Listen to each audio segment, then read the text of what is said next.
donc je passe la parole à ma co-modératrice Muriel Wang, qui va donc nous expliquer si oui ou non on a besoin d'une thyroïde pour faire une orbitopathie. Non, c'est pas toi. C'était juste au-dessus. Ah, c'est au-dessus, pardon. C'était un cas rare d'IOP. Avec les conséquences sur le THS. Je voulais profiter du fait que j'ai une audience de gynécologue ou d'endocrinologue pour vous présenter ce cas qui est pour moi assez rare et j'ai appris plein de choses à l'occasion de cette observation. Moi, ça démarre très banal, une petite fille qui est dépistée, qui naît à Thonon, donc je suis bien dans l'Est parisien, avec un Guthrie, une TSH élevée, donc une hypothyroïdie congénitale. Et là, on met en évidence une ectopie thyroïdienne et on commence notre traitement substitutif. Donc on la suit toute l'enfance, régulièrement, elle prend bien son traitement lévothyrox et puis quand même, c'est une petite jeune fille qui est d'origine méditerranéenne, à 11 ans et demi, pas de développement des seins, à 12 ans, pas de développement des seins, à 13 ans, toujours pas de seins. Elle a un âge osseux à 12 ans, donc là quand même je commence à me poser des questions. Et là, dans ces cas-là, on a toujours une tata qui a eu ses règles extrêmement tard, donc tout le monde est rassuré et pas inquiet. Bon, je vais quand même la convoquer et je lui fais ce qu'on fait en pédiatrie, même si on nous dit que ça sert à rien. On fait un test au élachérage dans ces cas-là. Et là, on a la surprise de mettre en évidence donc, des taux extrêmement élevés de FSH, un oestradiol très bas, une AMH effondrée, et donc on pose le diagnostic d'insuffisance ovarienne, puisque la FSH est supérieure à 45 et même supérieure à 20 en pédiatrie. On sait qu'on est dans ce cadre-là. Je lui fais un audiogramme qui est normal. Maintenant, ça fait partie de mon arbre diagnostique parce que le syndrome de Perrault, ça associe surdité et IOP. Donc, j'ai eu plusieurs cas comme ça. Je le fais assez facilement. Alors là, j'avais une question pour l'audience. Alors, est-ce qu'à ce moment-là, vous avez une IOP chez une petite jeune fille de 13 ans et demi? Qu'est-ce que vous faites? Une nouvelle échographie avec le compte de follicule antral, un frottis jugal, une recherche d'auto-immunité, un cariotype, une analyse FMR1 pour le XQ-FRA, un exome et vous demandez ou pas les antécédents dans la fratrie. Donc là, on doit attendre les différentes suggestions. Alors, l'échographie à compte de follicule antral chez une petite fille vierge, c'est vrai qu'on ne le fait pas. Nous, on fait des échographies suspubiennes et on a toujours un peu de mal de compter les follicules antraux, donc ça ne va pas être une bonne proposition. Un frottis jugal, ça va plutôt être dans le cas d'une petite fille qui a vraiment des arguments pour un syndrome de Turner, c'est-à-dire qui est petite et qui va avoir d'autres symptômes, une bradymétacarpie du 4, une hypothyroïdie, et on a à ce moment-là un cariotype normal, on s'interroge, est-ce qu'il n'y a pas quand même une mosaïque qu'on n'a pas mis en évidence, et c'est là qu'on fera le cariotype jugal. Donc c'est pas trop la question, là c'était une fille qui avait une taille normale, donc je ne ferai pas ça en première intention. Recherche d'auto-immunité, là oui, hein, c'est un bon argument pour chercher s'il y a une ovarite auto-immune, donc on regarde les anticorps anti-thyroïdiens, anti-surrénales. Un cariotype, en premier quand même, en pédiatrie, nous toujours, dès qu'on a soit une petite taille, soit une IOP, on fait le cariotype leucocytaire. Une analyse FMR1, oui. Un exome, alors oui, mais pas en première intention, ça va être ensuite, hein, pas d'emblée comme ça se jeter sur l'exome. Et puis les antécédents de la fratrie, moi je trouve que c'est très très contributif. Souvent on trouve un frère qui a une petite dysgraphie ou une petite maladresse, qui est un peu instable, qui a un peu un retard scolaire ou qui a une surdité. Là, ça nous évoque quand même beaucoup de diagnostics. Je trouve que c'est très très contributif. La suite des explorations, donc elle n'avait pas d'anticorps anti-TPO, pas d'anticorps anti-surrénal. Le cariotype était normal 46XX. Et puis, donc, ce qu'on fait, du coup, avant l'exome, on fait un panel de gènes responsables d'IOP. À l'époque, en 2016, donc c'était parti à Cochin, et il y avait 15 gènes candidats. Aujourd'hui, les panels sont quand même plus larges. Et on n'avait pas d'anomalie dans les gènes que l'on connaît être responsables d'IOP, notamment récepteur FSH, BMP15, récepteur du de l'ALH, nos box, tout ça était bien normal. Donc j'avais présenté cette observation en me disant, alors bon, pourquoi cette jeune fille a une IOP?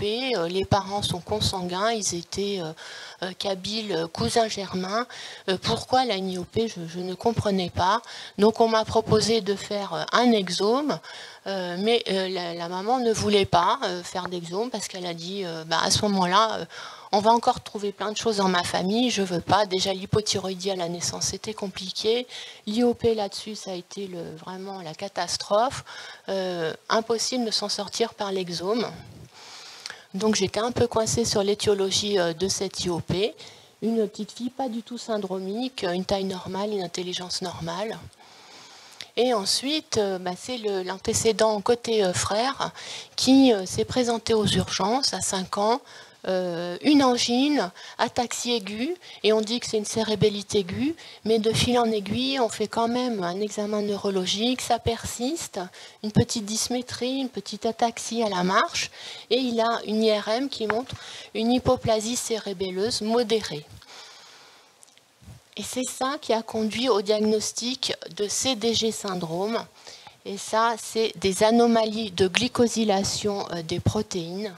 C'est une pathologie très rare, mais qui est connue en pédiatrie, en neurologie pédiatrique, parce que ça va entraîner des gros troubles, habituellement des enfants qui ont un gros retard, une dysmorphie, qui vont avoir un strabisme, une épilepsie, une ataxie, souvent qui ne sont pas mobiles, qui arrivent déjà en chaise roulante et qui ont des gros troubles neurologiques. Donc là, dans cette famille, c'est une forme mild de CDG syndrome. Donc le petit frère, lui, il a une très minime ataxie, il a une prise en charge en orthophonie et à l'école, il s'en sort bien avec un ordinateur, une AVS, il n'a pas redoublé. Et cette petite fille, elle a vraiment une intelligence normale et une scolarité normale. Et cela va conduire, alors la première fois vue en neurologie, vraiment examen clinique normal, puis on réinsiste, discrète épreuve douanée perturbée, petite instabilité à la marche, mais vraiment il fallait chercher. Et sur l'IRM, très discrète, atrophie cérébelleuse du vermis, donc CDG syndrome pour elle aussi. Et pourquoi je vous en parle? Ça a des conséquences. Donc la forme là, c'est la forme la plus fréquente de CDG syndrome, c'est les anomalies de PMM2, c'est-à-dire c'est la phosphomanomutase 2 qui est responsable de la N-glycosylation des protéines. Ça permet l'interconnexion entre le mannose 1-phosphate et le mannose 1,6-phosphate. Et en fonction des différentes enzymes responsables, ou si ça se passe dans le cytosol ou dans le Golgi, il y a différents sous-types de CDG syndrome. Le PMM2 est habituellement la forme la plus fréquente et il semblerait qu'on soit 1 sur 70 à être hétérozygote pour cette anomalie neurologique assez cognée. Et donc nous, on les voit en pédiatrie avec déjà le diagnostic de CDG. Ils arrivent, ils sont très invalides, ils ont une hypotonie, un retard, comme je vous disais, parfois une rétinique pigmentaire. Et on sait qu'ils ont ce diagnostic-là. Et donc on sait chez ces enfants-là qu'on va chercher une IOP. Ils peuvent avoir aussi une hypothyroïdie. Alors ça, c'est l'explication. Et comment on fait le diagnostic? Donc habituellement, je ne sais pas si vous voyez, donc normalement on est censé faire que du tétracialotransférine. Donc ça c'est la forme normale, on est censé faire surtout, il y a plein de protéines qui sont glycosylées pour lesquelles c'est important dans leur activité. Et pour permettre le diagnostic, c'est la transférine qu'on regarde. Et donc la forme normale, il y a beaucoup de formes tétracialotransférine. Et là, chez cette patiente, on avait un tout petit peu plus de dicialo et un tout petit peu d'acialo. Ça se présente comme ça se fait à Bichat, c'est une électrophorèse de la transférine. Et cette patiente avait, alors voilà, c'est 2%, alors que la normale c'est inférieur à 1,6 même. Donc ça c'est la forme normale et elle a un tout petit pic là, voilà. et de 2 sialos, et ça bouleverse quand même l'activité de plein de protéines dans son métabolisme. Du point de vue endocrino, c'est important pour nous de le savoir parce que ça, chez les filles, ça donne une insuffisance ovarienne. Donc soit la forme neurologique complète que vous voyez arriver souvent, d'ailleurs à la Pitié. Bon, on sait qu'elle a un CDG syndrome, elle a une insuffisance ovarienne. L'hypothyroïdie, alors là on aurait pu le trouver, hein, notre patiente elle a une hypothyroïdie, mais c'est des glandes en place habituellement, c'est pas des dysgénésies thyroïdiennes. Donc si on croisait hypothyroïdie, IOP, on aurait pu s'en sortir. Mais ce n'était pas exactement cette forme d'hypothyroïdie. Pourquoi on a une hypothyroïdie? C'est la TBG qui est glycosylée qui là va interagir. La TSH aussi est perturbée. L'hyperprolactinémie, ça j'ai pas trop bien compris le mécanisme, mais c'est décrit. L'hypocortisolisme et hypoglycémie. Donc il y a des hyperinsulinismes qui sont décrits. Probablement que ça interagit aussi avec le récepteur des voilà, tout à fait, le canal ATP. Donc beaucoup de complications endocriniennes finalement hein, pour nous. Et puis une ostéoporose cognée, une scoliose, des déformations majeures avec des patients qui ont un rachis vraiment avec des tassements vertébraux. Et puis des thromboses à répétition avec une activité antithrombine 3 qui a baissé, une activité protéine C, protéine S qui a baissé, les facteurs 10 et 11 qui sont diminués et parfois des thrombopénies également. Donc c'est là que je voulais poser la question, du coup chez cette jeune fille, quel THS vous allez proposer? Alors, il y avait plusieurs questions. Est-ce que tout compte fait, on s'en fiche, elle a une taille normale, cette jeune fille, on peut lui donner ce qu'on veut. C'est pas un syndrome de Turner, on ne va pas aller avec des cartes de patch. Est-ce qu'on peut lui donner une pilule contenant des 17 bêta-œstrogènes? Est-ce qu'on va lui donner éthényl-oestradiol et progestatif car on veut une contraception? Est-ce qu'on va lui donner plutôt par voie transcutanée, gel ou patch, parce qu'on veut éviter le passage hépatique. Donc plutôt par voie transcutanée, c'est la majorité. Une pilule contenant des 17 bêta parce que c'est plus physiologique. Et puis on veut une contraception, c'est une adolescente. Alors le problème, c'est que dans ces fameux CDG syndromes, il y a des thromboses veineuses et donc c'est pas anodin de donner n'importe quel THS et je l'ai appris à l'occasion de cette observation, c'est pour ça que je voulais le partager avec vous. Surtout, c'est des personnes au moment de la fièvre, soit des infections avec de la fièvre ou des traumatismes crâniens, ils vont faire des stroke-like syndromes, ils vont se mettre à avoir une hémiparésie, des céphalées, des troubles de la conscience et ils vont perturber davantage leur coagulation. Donc le bilan de la coagulation, s'il est normal à un instant T, il ne faut pas hésiter à le refaire, surtout quand il y a une infection ou quand il y a un traumatisme. Et donc ils ont un certificat d'urgence pour les équipes qui vont les recevoir, la neurologie, l'infectiologie, parce qu'ils sont à risque, notamment quand ils ont un alitement, des plâtres, etc. Donc on avait été alerté par une patiente à Saint-Antoine qui s'appelait Julie. Elle avait la forme grave neurologique. Elle s'était présentée à 17 ans à Saint-Antoine pour un impubérisme complet.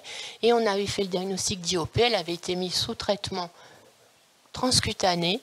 Et elle avait une grosse ostéopénie avec une densitométrie à moins 3DS sur le rachis. Et puis, à 28 ans, elle fait 2 thromboses veineuses, dont une profonde, du membre inférieur gauche, alors qu'elle était en transcutané. Et puis là, on se rend compte qu'elle a un déficit combiné antithrombine 3, protéine S. Donc, maintenant, elle est sous anticoagulant oral. Donc je pensais que c'était important que vous connaissiez cette forme bien que rare, mais quand même à grosse complication de traitement. Bon, pour nous, notre patiente, à un instant T, on l'a fait plusieurs fois, c'était normal. Pas d'anomalie de la coagulation, donc balance bénéfice-risque en faveur du THS, mais transcutané. Et puis, il va falloir continuer à bien la surveiller et pour la transition, donc d'être bien averti de cette maladie rare. Voilà, c'est ça que je voulais vous dire. Donc une forme très mild, parce que du coup, la neurologie, il fallait vraiment, pour moi c'était une jeune fille normale, hein, il fallait vraiment avoir les antécédents du frère pour pouvoir faire ce diagnostic. Le plus possible transcutané quand on est en pédiatrie ou en transition, et puis l'intérêt d'échanger avec un spécialiste de l'hémostase quand on a une maladie compliquée comme ça. Je vous remercie. On appelle le docteur Anne Charon, qui va Bonjour. enfin nous parler de l'orbitopathie. Excusez-moi pour l'erreur de tout à l'heure. Alors, on a un quart d'heure pour répondre à cette question. Faut-il une thyroïde pour faire une orbitopathie? J'espère que vous avez la réponse. Parce que nous, on n'est pas sûr de l'avoir. Donc, pour ça, je vais vous présenter le cas d'un patient qui est suivi dans le service du professeur Lénard. C'est un patient de 41 ans qui a une thyroïdectomie totale avec curage pour un carcinome papillaire gauche de 30 mm, un PT2M N1B MX, muté BRAF, sans gène de fusion, et il a été par la suite totalisé par iode, sans millicurie en défrénage. À ce moment-là, il avait une thyroglobuline à 20 avec une TSH à 100. Et l'écho qui avait été fait au moment de la totalisation montrait quand même qu'il y avait une persistance ganglionnaire, mais plutôt infracentimétrique. Vous allez voir que dans le suivi, ça a été un peu difficile parce que le patient a été régulièrement perdu de vue. Donc là, première perte de vue, 2014 à 2019.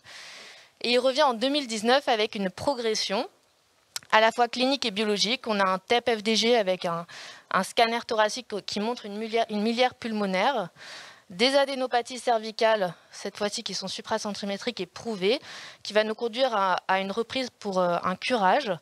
Et sa thyroglobuline augmente à 600 sous lévothyrox. Donc on décide de lui faire une deuxième irathérapie en défrénage. À ce moment-là, la thyroglobuline était à 330 et le bilan morphologique montrait une persistance de la maladie métastatique avec une fixation au niveau de la lobe droite et la miliaire qui, elle, ne fixait pas à l'ADT. Il est de nouveau perdu de vue de 2019 à 2021 et 8 ans après la thyroïdectomie et 1 an et demi après la deuxième irathérapie, eh bien, il se présente en consultation comme ceci. Et il nous dit qu'il a un peu mal aux yeux. Donc il a des douleurs rétro-orbitaires spontanées et lors des mouvements oculaires. Sa TSH, elle est freinée, mais c'est ce qu'on veut. Sous lévothyrox 225. Et la question, c'est qu'est-ce que c'est? Il me faut au moins une réponse. Donc c'est une orbitopathie, ouais. Vous êtes d'accord avec ça? Alors oui, il a un problème aux yeux. Donc, si je vous remets la photo du patient, pour vous, quel est son score d'activité de l'orbitopathie? Il avait mal aux yeux spontanément et au mouvement oculaire. Et puis bon, si on zoome, il a la rougeur des paupières, il a l'hyperémie conjonctivale, l'œdème palpébral très marqué, l'inflammation de la caroncule et le chémosis. Donc le SAC, à combien est-il? Donc pour nous, si c'est une orbitopathie, et c'en est une, il est à 7. Il a tous les scores. Et quelle est sa gravité? Parce que c'était surtout ça le problème chez ce monsieur, c'est qu'en effet, cliniquement, c'était assez expressif, mais il avait surtout une acuité visuelle à droite qui était extrêmement diminuée, donc c'est quand même assez asymétrique pour lui. Il avait une acuité visuelle à 2/10 et son champ visuel était déjà altéré avec vraiment au niveau inférieur droit, on voyait qu'il ne pouvait plus rien voir. De principe, bien sûr, on a fait une IRM des orbites qui montrait vraiment cette inflammation très importante. Et donc, vous répondez déjà. Le score de gravité, c'était en effet, il avait vraiment une menace au niveau de son pronostic visuel. Donc, on a une orbitopathie dysthyroïdienne, de base d'eau, peut-être, grade 3 avec une souffrance du nerf optique. Donc là, on se pose la question, le traitement. Chez ce monsieur qui a aussi un cancer métastatique qui ne fixe plus l'iode. Donc, progression tumorale, oui, non, traitons ou pas. L'irathérapie, base d'eau, orbitopathie, on n'était pas très à l'aise. Donc, bien sûr, on ne l'a pas fait. Et on s'est concentré sur l'orbitopathie menaçante, avec notamment la corticothérapie, la radiothérapie orbitaire externe. Et s'est posé la question aussi des immunomodulateurs, immunosuppresseurs, voire une chirurgie de décompression. Donc selon les recommandations de Legogo de 2021, le traitement de l'orbitopathie menaçante, c'est des bolus de corticaux. Donc quand c'est menaçant, on est un peu plus fort que sur les modérés à sévères. On a fait des bolus de méthylprénisone 1 gramme sur 3 jours, avec à chaque fois, tous les jours, un bilan ophtalmo et à 1 semaine. Et au bout d'1 semaine, on peut regarder est-ce qu'il y a une amélioration ou pas. Le patient a été amélioré et il fallait donc continuer les bolus, cette fois-ci à type de 500 mg semaine, avec une dose cumulée de moins de 8 grammes. Ça, c'est pareil que pour l'orbitopathie modérée à sévère. Et on a fait un relais par cortico oral, parce qu'à côté de ça, on lui a fait aussi une radiothérapie.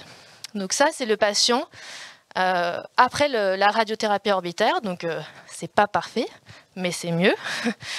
Il avait amélioré donc, son acuité visuelle et son champ visuel. On s'est posé la question pour d'autres traitements. Donc, on avait, selon les recommandations, plusieurs possibilités. Le TOSI, c'est un anti-IL-6. Il est assez accessible, mais le problème, c'est qu'il a une action assez lente. Et surtout, il y a une action sur l'exophtalmie, mais 4 mois, nous, on était dans l'urgence. Donc, ce n'était pas forcément la meilleure option thérapeutique pour nous. On a pensé au teprotumumab, qui est un anti-récepteur de l'IGF-1, qui a comme principal souci sa disponibilité, au vu de son prix qui est possible en ATU en France, qui a une action rapide et une action sur l'exophtalmie. Mais il s'est avéré qu'il s'est quand même nettement amélioré sous corticothérapie, et donc on a opté pour la radiothérapie. Le mycophénolate, c'est plutôt pour les indications d'orbitopathie de grade 2 associé à la corticothérapie, et ça n'a pas d'action sur l'exophtalmie. Et le Ritux, pareil, pas de franche action sur l'exophtalmie. Donc on n'avait pas beaucoup d'options possibles. Et on a quand même aussi discuté de la chirurgie de décompression, parce qu'il s'avère qu'il avait fait un bilan, une acuité visuelle juste après les bolus.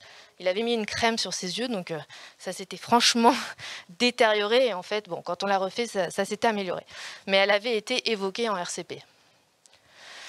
Donc, notre question, c'était tout de même pourquoi est-ce qu'il a fait une orbitopathie alors qu'il n'a plus de thyroïde?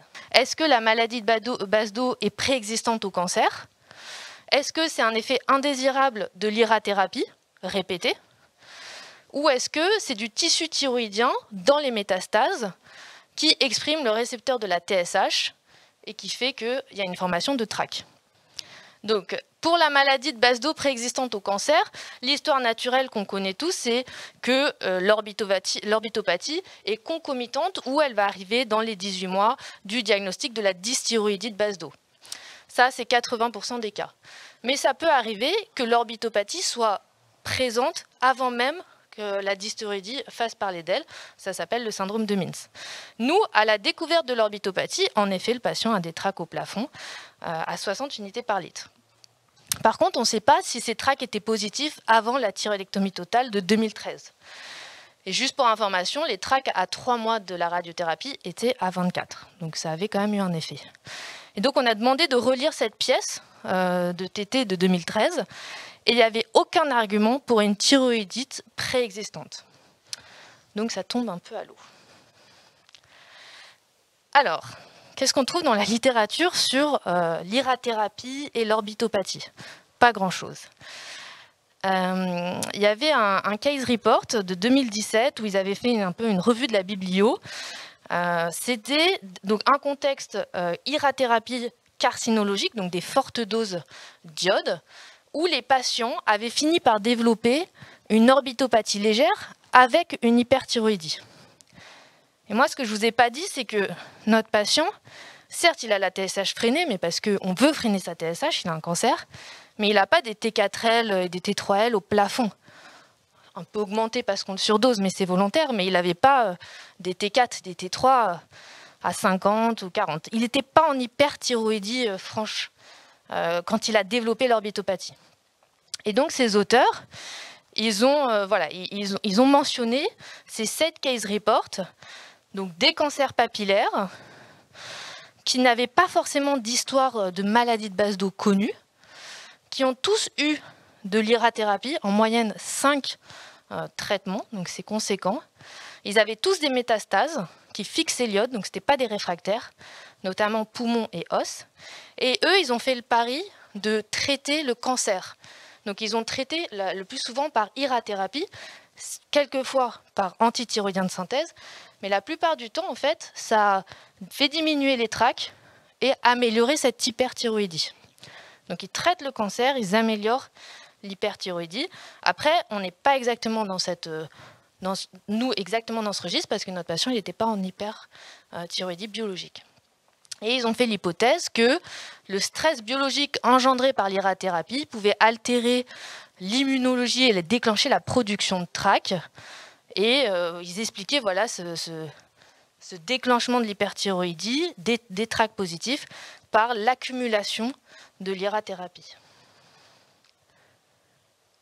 Un autre case report qui peut-être se rapproche un peu plus, et encore, c'est une femme de 49 ans, elle a eu la TT pour le goître nodulaire. On lui trouve un microcarcinome papillaire, donc là on est dans le basique. Et en fait, à cette époque, il lui avait fait une scintille diagnostique, 5 millicuries, et elle développe l'orbitopathie, TRAC positif 3 mois après. Orbitopathie légère, un sac à 2/7. Ils avaient, eux, des TRAC pré-TT qui étaient négatifs. Par contre, elle avait une auto-immunité sur les TPO. Et 3 mois après l'IRA, les TRAC sont, au moment de l'IRA, donc au moment de l'orbitopathie, 3 mois après l'IRA, les TRAC sont à 40. Et ils l'ont traité par cortico oral et les TRAC diminuent. Donc, c'est pas de l'IRA carcinologique, d'accord. La dose n'était pas non plus à 100 millicuries, mais peut-être que le fait d'avoir en tout cas le fait d'avoir fait cette scintille a développé cette immunité anormale. Et puis ce vieux papier de 97, qui explique le cas d'un homme qui a eu une thyroïdectomie totale pour un carcinome papillaire et qui 2 ans après a développé des lésions métastatiques de la loge, du poumon droit et bassin fémur et qu'ils ont traité par irathérapie. Et 6 ans après, il a développé une maladie de base d'eau avec hyperthyroïdie, donc les TRAC au plafond, la T4 à plus de 100 et la T3 à 50.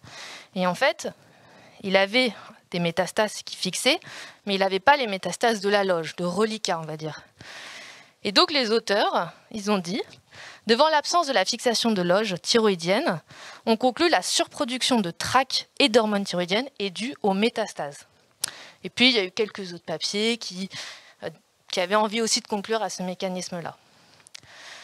Mais nous, notre patient, il a un peu des caractéristiques inhabituelles. Il n'a pas d'antécédent de maladie auto-immune.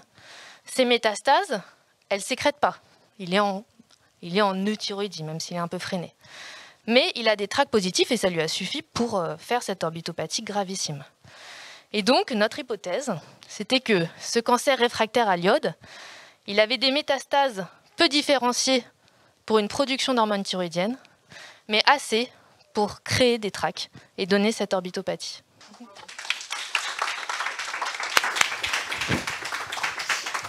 Donc, je tiens à remercier le docteur Camille Buffet et le professeur Lénard qui m'ont fait confiance pour présenter le cas de ce patient qui est suivi dans le service.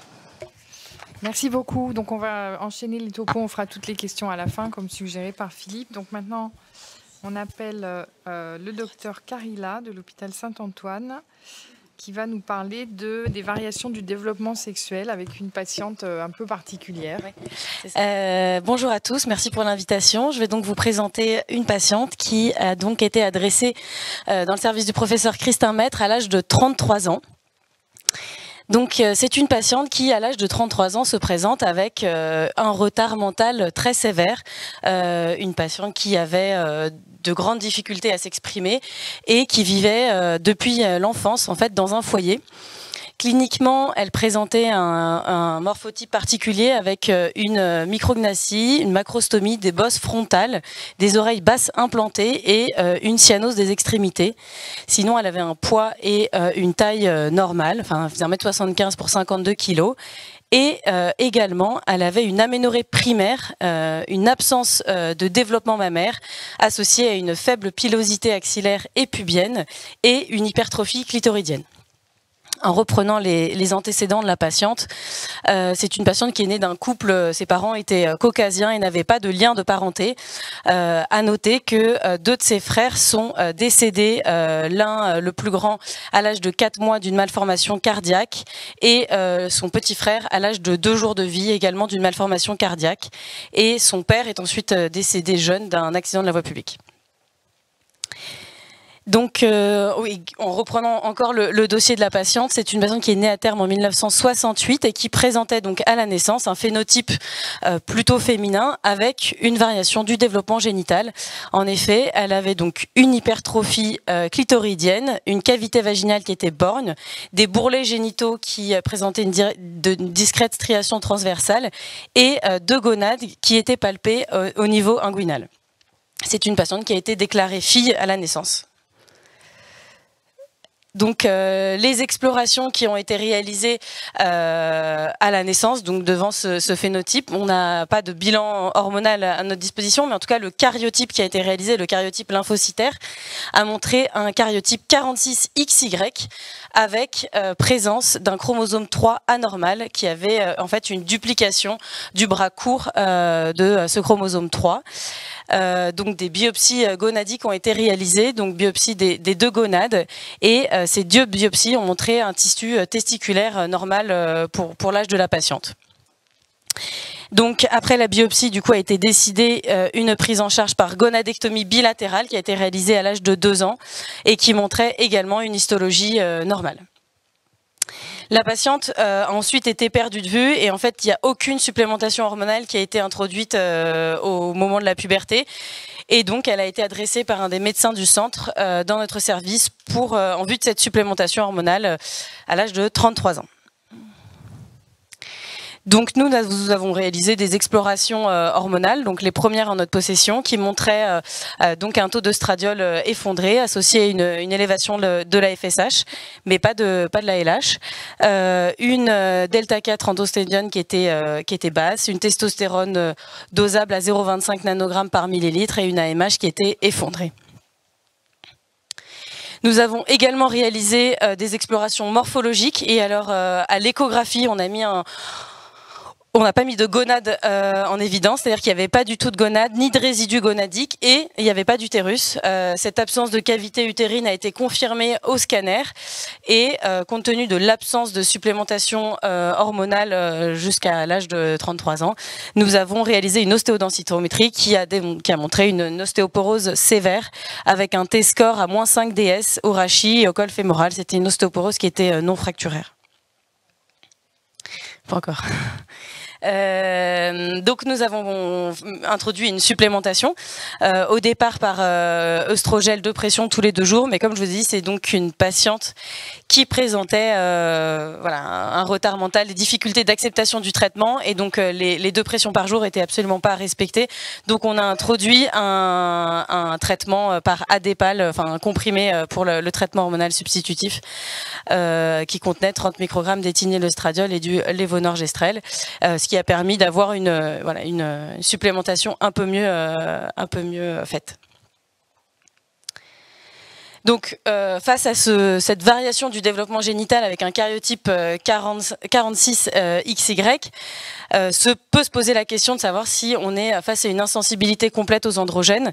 Cependant, l'absence de développement mammaire chez cette patiente avec une pilosité pubienne présente et une LH non élevée n'était pas en faveur. Nous avons quand même réalisé à ce moment-là des explorations génétiques et aucun variant pathogène n'a été retrouvé, que ce soit pour le récepteur des androgènes, pour la 17-bêta-HSD3 et la 5-alpha réductase.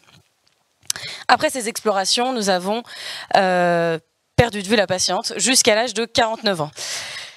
Donc, elle est revenue à l'âge de 49 ans dans le service et nous avons donc de nouveau fait voilà, des explorations, donc au départ hormonales.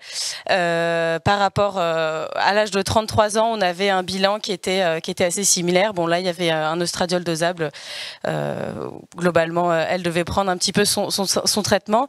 On avait une delta 4 à 0,52 nanogrammes par millilitre, une testostérone basse, une inhibine B effondrée, une AMH effondrée et une 17-OH progestérone et un SDHEA qui était normaux. L'IRM pelvienne que nous avons réalisé ne montrait toujours pas de résidus gonadiques et compte tenu des antécédents de malformations cardiaques chez ces deux frères, nous avons réalisé une échographie cardiaque qui ne montrait aucune malformation avec une FEVG conservée. Et dans le contexte, encore une fois, d'absence de supplémentation hormonale, on aurait pu se discuter une épreuve d'effort pour voir s'il n'y avait pas quelque chose, mais en fait, c'était pas du tout possible chez cette patiente. Oui, après nous avons voulu réaliser d'autres explorations génétiques pour avancer sur le diagnostic étiologique. Malheureusement, en raison du rateur mental de la patiente et de l'impossibilité de signer elle-même le consentement, nous avons du coup demandé le consentement auprès du curateur et du juge des tutelles. Et après plusieurs mois, on a reçu ce consentement pour l'analyse génétique.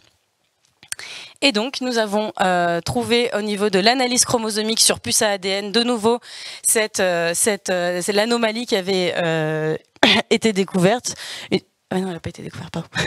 On a mis en évidence une duplication du bras court du chromosome 3.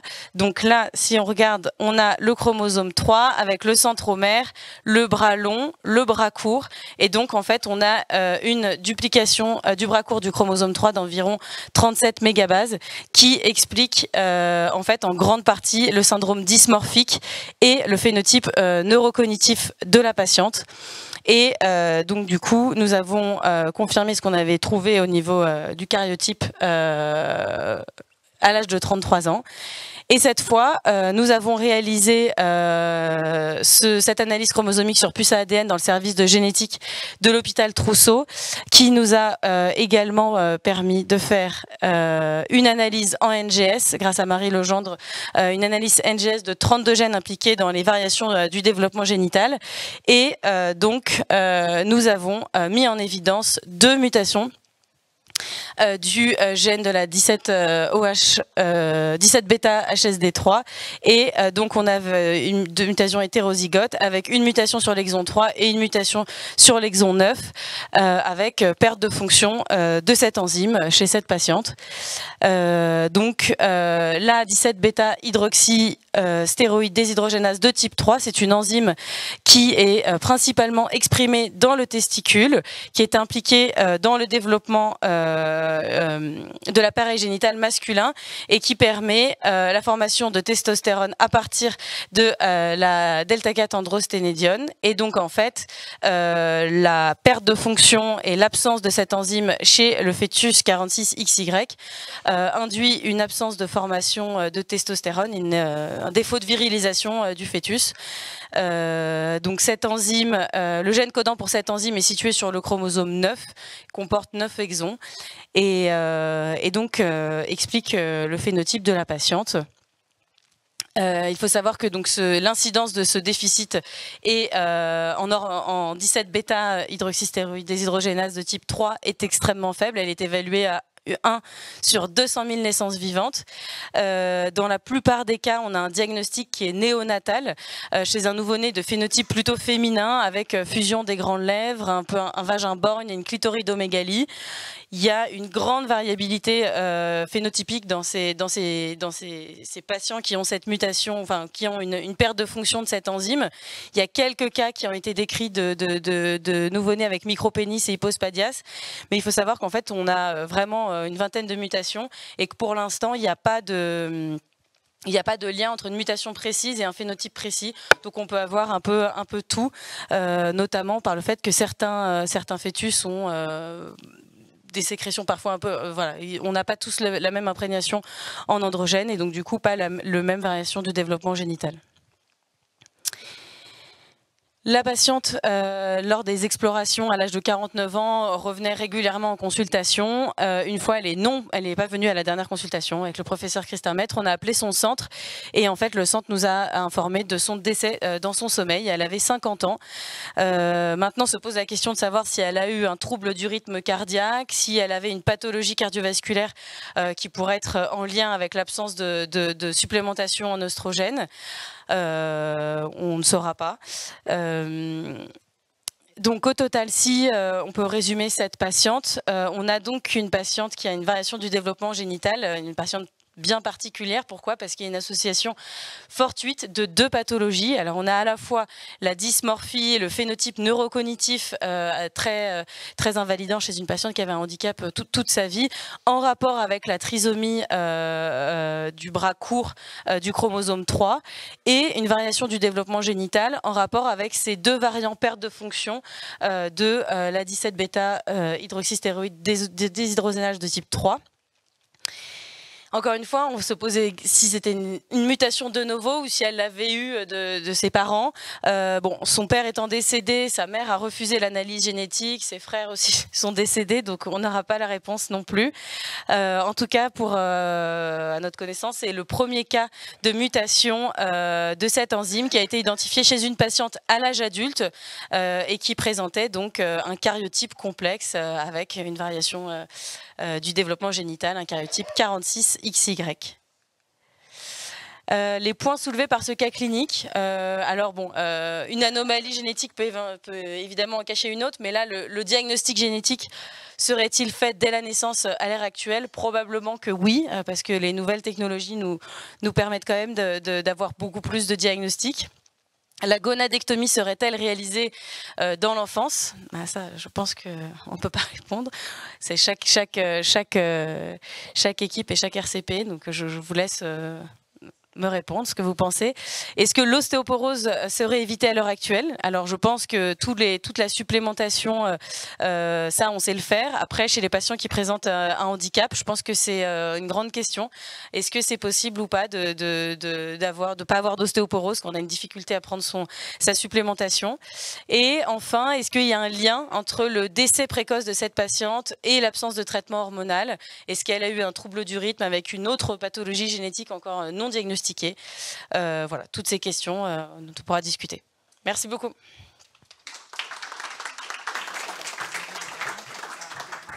Très bien, merci beaucoup. Et donc, dernier topo, le docteur Danjean, pour cette session, en tout cas, cardiomyopathie dilatée, un mode de révélation peu fréquent. Donc, bonjour à tous, je m'appelle Louise Danjean et je suis interne en dernier semestre de gynécologie médicale. Donc, je vais vous présenter le cas d'une cardiomyopathie dilatée comme mode de révélation d'un phéochromocytome. Il s'agit d'un patient de 28 ans qui s'est présenté aux urgences du CHU de Pointe-à-Pitre en Guadeloupe pour dyspnée avec palpitation. Il est originaire de Bordeaux, travaille dans une société de location de bateaux en Guadeloupe. Il est célibataire et n'a pas d'enfant. Et il a comme antécédent médical principal un lymphome de Burkitt dans l'enfance, traité par chimiothérapie, qui comportait des anthracyclines, c'est important pour la suite. Il a eu le Covid au mois d'août de l'année précédente. Et au niveau familial, il y a de l'hypertension chez sa mère à l'âge de 40 ans. Il est de poids normal, il est fumeur à 10 paquets années et prend occasionnellement de l'ecstasy. Il rapporte des épisodes de sueur nocturne depuis environ 4 ans et l'apparition un mois auparavant d'une dyspnée d'aggravation progressive associée à une toux sèche nocturne. Il a été mis sous antibiotiques par son médecin traitant, mais qui n'a pas permis d'améliorer les symptômes. Et en fait, il consulte aux urgences pour une majoration de ses symptômes depuis une semaine avec l'apparition de palpitations. À l'arrivée, il est en tachycardie sinusale et présente cliniquement des signes de décompensation cardiaque globale. Et à l'échographie transthoracique qui est faite, on découvre un aspect de cardiomyopathie dilatée avec une fraction d'éjection du ventricule gauche très abaissée à 20%. Et il est donc transféré en réanimation au CHU de Pointe-à-Pitre. Donc là, il y a une question. Quel est, selon vous, l'examen à réaliser en urgence devant la découverte d'une cardiomyopathie dilatée? Donc c'est à réponse libre. Donc effectivement, c'est la coronarographie, le CG aussi. Alors le CG n'était pas disponible, donc c'est les comptes rendus de Pointe-à-Pitre qu'on a récupérés. Donc il a probablement été fait, mais en tout cas on ne l'avait pas. Ça aurait été intéressant. Donc la coronarographie qui est faite en urgence est retrouvée normale. Au scanner thoracique, il n'y a pas d'embolie pulmonaire et des images parenchymateuses aspécifiques. Le bilan sérologique qui est réalisé, donc ça c'est dans le cadre de la cardiomyopathie dilatée. Et en fait, il y a énormément de virus qui peuvent donner des cardiomyopathies dilatées, notamment les virus hépatiques, le VIH. Il y a aussi l'hémochromatose, donc tout ça j'ai découvert. Des dysthyroïdies, beaucoup de maladies de système, maladies de Chagas, maladies de Lyme. Donc tout ça, ça a été fait, tout a été retrouvé normal. Les LDH qui ont été prélevés dans le contexte d'antécédents de lymphome de Burkitt étaient normaux également. Et cliniquement, il n'y avait pas non plus d'éléments en faveur d'une récidive du lymphome. Le patient évolue favorablement après déplétion hydrosodée et traitement cardioprotecteur. Et à la sortie, la fraction d'éjection est stable, basse, à 22%. Quelle est votre hypothèse diagnostique à cette étape-là de la prise en charge? Donc, vous avez plusieurs propositions. Alors, il y a la cardiomyopathie dilatée toxique secondaire à la prise d'ecstasy, un syndrome de Takotsubo, une cardiomyopathie dilatée toxique secondaire à la chimiothérapie par anthracycline et une atteinte myocardique secondaire à l'infection Covid. Alors, j'ai des réponses à peu près équivalentes pour les deux propositions du milieu. Le syndrome de Takotsubo, ça se voit à l'échographie. Il y a un ballonnement apical. Alors, peut-être qu'ils sont passés à côté, mais en tout cas, ce n'était absolument pas décrit dans le compte-rendu de l'échographie transthoracique qui a été réalisée. L'hypothèse diagnostique qui a été retenue, c'est celle de la cardiomyopathie dilatée toxique secondaire à l'antécédent de chimiothérapie par anthracycline. Même si c'était en 97, à l'âge de 5 ans, il n'y avait pas vraiment d'autres explications à ce moment-là. Mais en fait, du fait des sueurs nocturnes depuis 4 ans et de l'antécédent de lymphome, un avis hématologique avait été pris qui avait quand même préconisé de principe la réalisation d'un TEP FDG qui a donc été réalisé en externe, et c'est là qu'on découvre une masse surrénalienne gauche de 28 mm, très hypermétabolique, qui évoque en première intention un phéochromocytome. Les dérivés méthoxylés sont prélevés et on retrouve une normétanéphrine qui est très augmentée à 20 fois la normale. Et donc c'est là que le patient nous est transféré. Donc il a été hospitalisé à l'IE3M et en fait il faisait un peu des allers-retours entre l'USIC et notre service. Donc tout le bilan a été reprélevé. On retrouve donc des normétanéphrines très augmentées à 9 fois la normale en plasmatique et à 7 fois la normale en urinaire. Métanéphrine normale. 3-méthoxythyramine augmentée également à 1,3 fois la normale. La chromogranine A, qui est un autre marqueur de tumeur neuroendocrine, était également augmentée.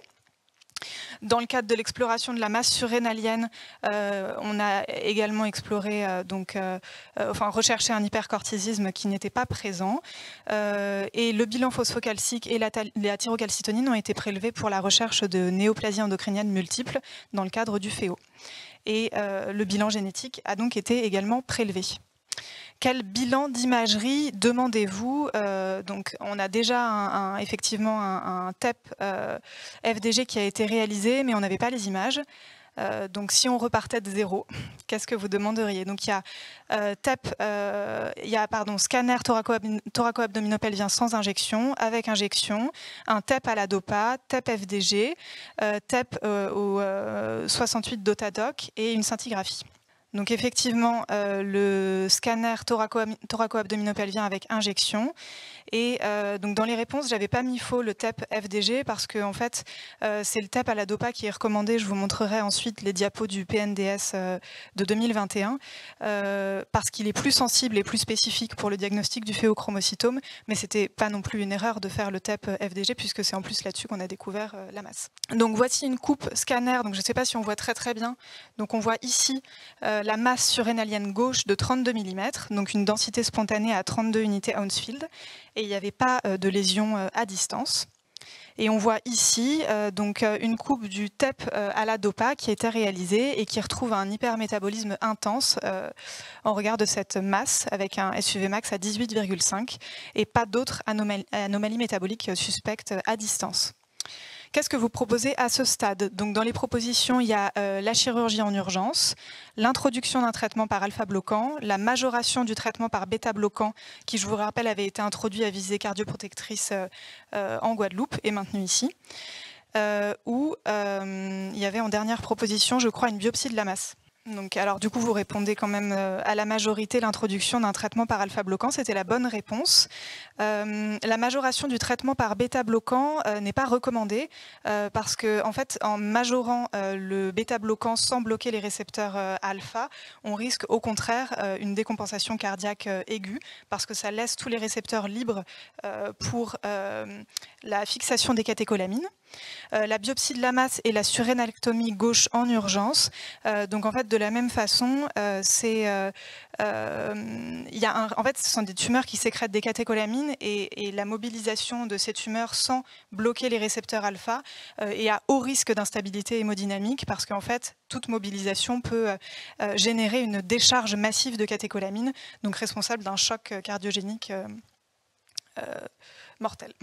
Donc, c'est ce qui a été fait. On a introduit un traitement par alpha-bloquant à dose progressivement croissante qui a été bien toléré. On surveille l'apparition d'une hypotension orthostatique et d'une tachycardie sous ces traitements-là. À l'échographie transthoracique, la FEVG était un petit peu en amélioration, donc à 30-35%. Le dossier a été discuté en RCP COMET. Donc il s'agit d'un diagnostic de phéochromocytome non métastatique sécrétant avec une indication de prise en charge chirurgicale par surrénalectomie gauche, sous-entendu après un traitement médical bien conduit. Et c'est à cette occasion que le tableau cardiaque a été rediscuté dans le contexte du phéochromocytome dont il semblait être plutôt lié plutôt que donc, cet antécédent un peu lointain de chimiothérapie. Après, c'est ce qui apparaissait aussi dans les comptes rendus, c'est qu'en fait le patient n'avait pas vraiment été suivi entre finalement l'adolescence et l'âge adulte. Donc il n'y avait pas du tout d'éléments de consultation ou d'examen cardiologique réalisés dans l'intervalle. Donc le patient a été opéré le 9 février l'année dernière. Il s'agissait bien d'un phéochromocytome de 3,5 cm avec un score de passe à 4. Le score de passe, c'est un score histopronostique. On en reparlera. Qui s'il est inférieur à 4 est en faveur d'une tumeur plutôt non agressive et supérieur ou égal à 4 en faveur d'une tumeur plutôt agressive. Donc là, il était à 4. L'analyse génétique donc, ne retrouve pas de mutation constitutionnelle, mais dans le compte-rendu de la génétique, l'histoire clinique du patient, et notamment son jeune âge et la sécrétion de noradrénaline seule, semblait évoquer une mutation somatique. Donc un bloc de tumeur a été envoyé pour analyse et on a effectivement retrouvé une mutation somatique dans le gène von Hippel-Lindau.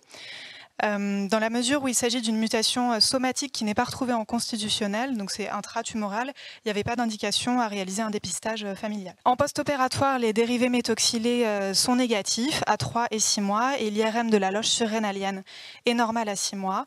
Et à l'échographie transthoracique réalisée en post-opératoire, le patient récupère complètement sa fraction d'éjection avec une FEVG à 53% à 6 mois et à 60% à 1 an. Il s'agissait donc bien d'une cardiomyopathie dilatée secondaire au phéochromocytome. Donc c'est l'occasion de reprendre rapidement le PNDS donc de 2021 sur phéochromocytome et paragangliome.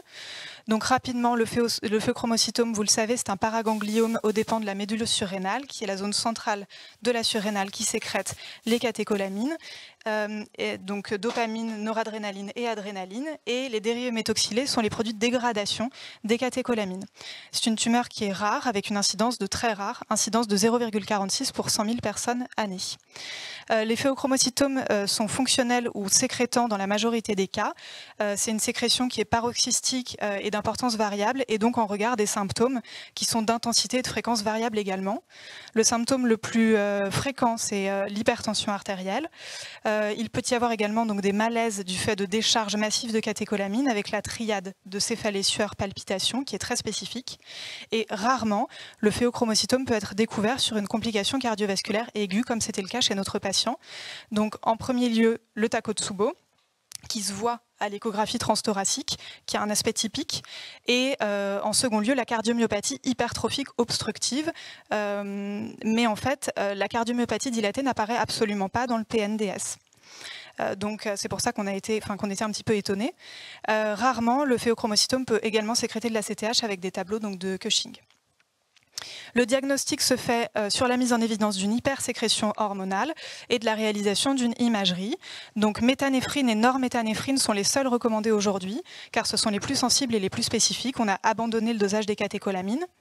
La 3-méthoxythyramine est utile pour le diagnostic des formes rares qui sécrètent de la dopamine et également comme marqueur prédictif de malignité. Je vous rappelle que chez notre patient, c'était élevé. Et qui n'avaient pas d'hypertension. Et quand les tumeurs sécrètent de la dopamine, souvent ce sont plutôt des profils normotensionnels ou avec des tensions plus basses. La chromogranine A peut également être dosée et utile pour le diagnostic et le suivi des formes non sécrétantes. C'est le scanner injecté qui est recommandé. Typiquement, c'est une lésion nodulaire tissulaire entre 3 et 5 cm, de densité spontanée supérieure à 10 unités Hounsfield et fortement rehaussée au temps artériel. Et lorsqu'il existe des facteurs de risque de métastase et ou de tumeurs multiples, il y a une indication à réaliser une imagerie corps entier. Et donc, c'est le TEP-DOPA qui est l'imagerie recommandée dans le PNDS, car plus spécifique et plus sensible que le TEP-FDG, mais qui peut quand même être réalisé si le TEP à la DOPA n'est pas disponible. Le traitement est donc chirurgical, mais dans un deuxième temps, comme je vous l'expliquais, après blocage des récepteurs alpha-adrénergiques pendant 7 à 14 jours avant la chirurgie. Les bêta-bloquants ne seront introduits pour contrôler la tachycardie que dans un second temps. Il faut faire très attention en pratique clinique à ces traitements-là, donc les antidépresseurs tricycliques, les inhibiteurs sélectifs de recapture de la sérotonine et également le primpéran, qui est quand même d'usage courant en hospitalisation, parce qu'en fait, ils peuvent décompenser le phéochromocytome parce qu'ils stimulent directement la production de catécholamines. Le test de freinage minute, qui est très souvent réalisé dans le cadre de l'exploration de la masse, peut être réalisé en toute sécurité. Évidemment, les patients qui sont sous hydrocortisone, le traitement doit être maintenu. En pratique, seuls les glucocorticoïdes à forte dose sont à éviter.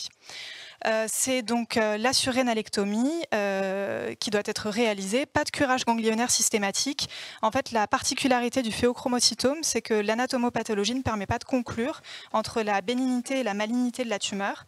Et donc, les patients devront être suivis à vie. Donc, c'est un suivi clinique et biologique. Il n'y a pas de suivi d'imagerie, en tout cas dans les recommandations. Les scores histopronostiques, on en a parlé. J'ai retrouvé un article qui montre qu'en fait, ils n'auraient de valeur que pour des tumeurs à faible risque de métastase. Donc, ils ont une bonne valeur prédictive négative, mais une valeur prédictive positive qui est discutée.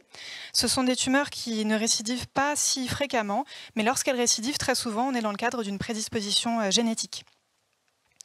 Concernant la génétique, il y a un contexte de maladie familiale dans 40% des cas, avec une vingtaine de gènes de prédisposition qui ont été mis en évidence. Et parmi les 60% de formes d'apparence sporadique, il y a une mutation somatique dans 30% des cas. Donc le test génétique doit être réalisé chez tous les patients. Et pour finir, cardiomyopathie dilatée et phéochromocytome. Donc j'ai regardé un petit peu la biblio et en fait, ce qu'on trouve, c'est principalement dans des revues de cardiologie. Donc les cardiologues en fait réunissent la cardiomyopathie dilatée, la cardiomyopathie hypertrophique et le Takotsubo au sein d'une seule et même entité, qui est celle de cardiomyopathie induite par les catécholamines. Et donc c'est un mécanisme en fait d'imprégnation chronique et de remodelage cardiaque. Il y a un article de 2017, et donc la prévalence est de 8 à 11%, pardon. Il y a une revue de la littérature de 2017 qui a fait la recherche phéochromocytome cardiomyopathie entre 91 et 2016. Ils ont retrouvé 150 articles, 163 cas, et en fait il y a une prévalence de cardiomyopathie dilatée de 38,7% avec une cardiomyopathie hypertrophique qui est bien moins représentée. L'hypertension est présente dans 65% des cas, donc c'est un peu moins important que les chiffres qu'on connaît. Et ce qui est intéressant aussi de voir, c'est qu'il y avait 12 cas sur ces 163 de prédisposition génétique, et à chaque fois, c'est dans le cadre des cardiomyopathies dilatées. Et ce sont des cardiomyopathies qui sont résolutives après chirurgie dans 96% des cas. Donc pensez au phéochromocytome devant une cardiomyopathie dilatée d'étiologie incertaine. Voilà, merci de votre attention. Je commence par dire à la personne qui a posé une question à Rada Hatem bien après son départ qu'on ne pourra pas répondre à la question, qui était de savoir, ou en tout cas pas par elle, s'il fallait faire un dépistage systématique des IST et une prévention par antirétroviraux en cas de viol par un inconnu. Donc oui, il faut systématiquement le proposer. Et il faut suivre le protocole en vigueur qui est très systématique. On ne va pas rentrer dans les détails. Voilà. Est-ce que dans la salle, il y a d'autres questions? Oui, j'en vois une tout au fond là-bas. Oui, moi c'est Karine Courtillot. J'avais une question pour Louise et une pour Daphné. Merci beaucoup Louise, c'était super. Par rapport aux recommandations de suivi, tu dis pas d'imagerie, mais il y a des formes non sécrétantes dans 15-20% des cas. Alors, ils n'en parlent pas en fait vraiment précisément de ces formes-là, mais du coup, ce qu'ils disent, c'est qu'il y a quand même les marqueurs comme la chromogranine A qui peuvent servir pour le suivi, le diagnostic et le suivi de ces formes non sécrétantes. Mais en fait, effectivement, ils ne rentrent pas précisément, mais oui, du coup, probablement qu'on fera de l'imagerie plus facilement pour ces patients-là. Ouais. Mais en tout cas, pour ceux qui sécrètent... Mais ils n'en parlent pas, quoi. Non, ils n'en parlent pas. Ok, merci. Merci beaucoup. J'avais 2 questions pour toi, Daphné. Merci beaucoup, c'était super aussi. Il y a un premier truc qui m'a étonnée, c'était le bilan hormonal de la patiente quand elle est revenue à 49 ans avec son estradiol dosable, sachant que sous Adépal, on ne dose pas l'estradiol. Oui. Donc, comment t'expliques ça ? À moins qu'elle ait été switchée pour un THS avec du 17 bêta-estradiol, mais c'est quand même... Je pense que du coup, on a dû changer, elle a dû changer son truc parce que sinon, effectivement, ça ne s'explique pas. Ouais. Et l'autre question, c'est quand on meurt dans son sommeil à 50 ans, il y a une autopsie. Complètement. Donc, qu'est-ce que ça a donné ? Et en fait, ça, on n'a pas du tout les informations. On s'est fait exactement cette réflexion et en fait, on n'a même pas... Enfin, pour le coup, c'était une interaction avec le centre. Et, vous n'avez pas pu avoir accès ? Mort suspecte, oui, complètement. On n'a pas du tout eu accès à ces informations. Mais effectivement, c'est mourir dans son sommeil dans un centre, en plus, c'est une mort suspecte et on n'a pas tout ça. Ok, merci. Ce qui montre très bien l'évolution des explorations au fil du temps, et comme elle est venue 3 fois à des intervalles très éloignés, on a une grande évolution. Complètement, oui. Toujours une FSH pas excessivement élevée. 5, 40, tu vois, c'était pas du tout des taux excessivement élevés. Alors après, c'était loin, après la castration, castration, on était très très loin. Elle devait plus être sous Adépal parce que sinon c'était ça. Non. Ouais. Il y a eu une grosse revue par Estelle Bonnet à Lyon qui a repris les cas 17 bêta HSD 3 et 5 alpha. Et ce qui est amusant, c'est qu'on a changé la façon de faire les 15 dernières années. Et on a tendance à les déclarer garçons maintenant et à ne pas enlever les gonades, alors qu'il y a 15-20 ans, elles étaient toutes gonadectomisées, élevées en filles.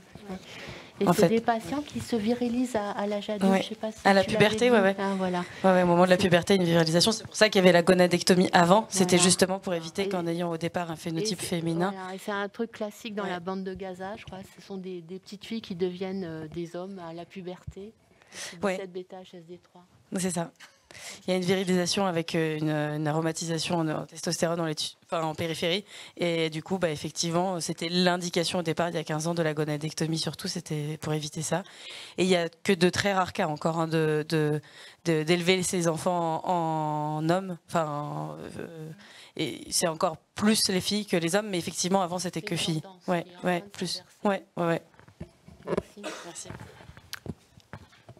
Alors, s'il n'y a pas d'autres questions, on va clôturer cette session. Je transmets les félicitations. On n'a pas eu beaucoup de questions en ligne, mais on a eu beaucoup de félicitations, notamment pour Rada, mais qui malheureusement est partie, donc on ne peut pas les entendre.